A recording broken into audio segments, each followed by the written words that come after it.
बिस्मिल्लाहिर्रहमानिर्रहीम। अस्सलाम वालेकुम। होपफुली आप सब ठीक होंगे। ईद तो ख़त्म हो गई है लेकिन ईद की दावतें अभी तक चल रही हैं। आज आपके साथ वाइट मटन कढ़ाई की रेसिपी शेयर करेंगे जिसको हम रेस्टोरेंट स्टाइल में बनाकर रेडी करेंगे।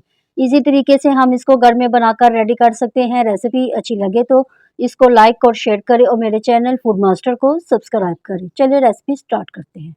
व्हाइट मटन कढ़ाई बनाने के लिए हम प्रेशर का इस्तेमाल करेंगे कि ताकि हमारा गोश्त जल्दी से गल जाए। इसके लिए मैंने 1 केजी मटन का गोश्त लिया है हड्डी के साथ। इसको अच्छी तरह से धोकर हमने साफ कर लिया है और प्रेशर में डाल दिया है। अब हम इसमें नमक शामिल करेंगे। 1 टेबलस्पून हमने इसमें नमक का इस्तेमाल किया है। 1 टेबलस्पून अदरक लहसुन का पेस्ट शामिल करेंगे और इसमें 2 से 3 गिलास पानी शामिल करेंगे और इसका प्रेशर का ढक्कन बंद करेंगे और इसको 10 से 15 मिनट के लिए चूल्हे पे रख देंगे। दूसरी तरफ हम एक कढ़ाई लेंगे और इसमें कुकिंग ऑयल शामिल करेंगे। जब कुकिंग ऑयल अच्छी तरह से गर्म हो जाए तो इसमें हम प्याज का पेस्ट शामिल करेंगे। 2 लार्ज साइज के प्याज लेकर इसको ब्लेंडर में डालकर ब्लेंड किया है और इसका पेस्ट बना लिया है। अब हम इसको ऑयल के साथ अच्छी तरह से भून लेंगे। जब इसका कलर थोड़ा सा गोल्डन ब्राउन हो जाए तो अब हम इसमें गोश्त शामिल करेंगे। गोश्त हमारा अच्छी तरह से गल चुका था। तमाम गोश्त इस प्याज के पेस्ट में शामिल कर दें। अब हम इसको अच्छी तरह से भून लेंगे। 3 से 4 मिनट तक हमने इसको ही मुसलसल बुनाई करनी है। जब थोड़ा सा हम इसको भून लेंगे तो इसमें 1 टेबलस्पून अदरक लहसुन का पेस्ट शामिल करेंगे। पहले भी हमने अदरक लहसुन के पेस्ट का इस्तेमाल किया है। अब दोबारा हम इसमें अदरक लहसुन के पेस्ट का इस्तेमाल करेंगे और इसको अच्छी तरह से भून लेंगे कि अदरक लहसुन की महक ख़त्म हो जाए। अब हम इसमें स्पाइस शामिल करेंगे जिसमें नमक 1 टेबलस्पून, काली मिर्च का पाउडर हाफ टेबल स्पून, भुना कुटा ज़ीरा हाफ टेबल स्पून,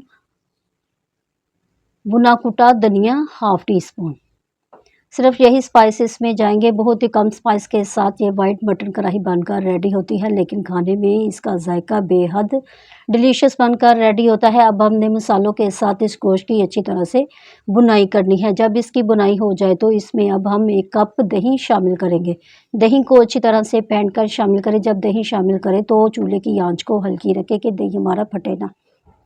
अब हमने दही के साथ इसको भून लेना है। 3 से 4 मिनट तक हमने इसकी मुसलसल बुनाई करनी है कि दही का पानी खुश्क हो जाए। जब देखें कि दही का पानी थोड़ा सा खुश्क हो गया है तो अब हम इसमें 3 से 4 हरी मिर्चें शामिल कर दें जिसको लंबाई में काटा है।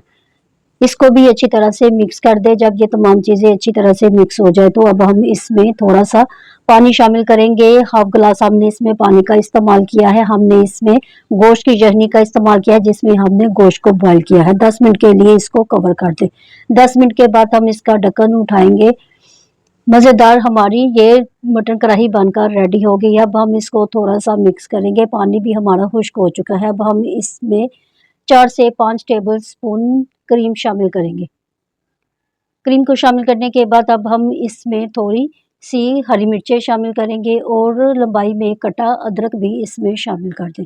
थोड़ा सा इसको मिक्स करें। मटन वाइट कढ़ाई हमारी बनकर रेडी हो गई है। अब हम इस मटन कढ़ाई रेस्टोरेंट स्टाइल से जो हमने बनाकर रेडी किया है इसको डिश आउट करते हैं। आप इसको नान के साथ, रोटी के साथ और पराठे के साथ भी इसको सर्व कर सकते हैं। सर्व करने के बाद थोड़ी सी हरी मिर्चें, थोड़ा सा हरा धनिया और लंबाई में कटे अदरक के साथ हम इसकी गार्निश करेंगे। आप एक दफ़ा इसको ट्राई करना, आप रेस्टोरेंट की मटन कढ़ाई को भूल जाएंगे। अब मैं आपको टेस्ट करके बताती हूँ कि गोश्त हमारा किस कदर मक्खन मलाई की तरह सॉफ्ट और ये यमी बनकर रेडी हुई है। आप इस रेसिपी को ज़रूर ट्राई करना। रेसिपी को ट्राई करें तो मुझे कमेंट बॉक्स में भी ज़रूर बताया करें। रेसिपी अच्छी लगे तो मेरे चैनल फूड मास्टर को लाइक करें और इसको शेयर करें और मेरे चैनल को सब्सक्राइब करें। मिलते हैं नई रेसिपी के साथ। अल्लाह हाफिज़।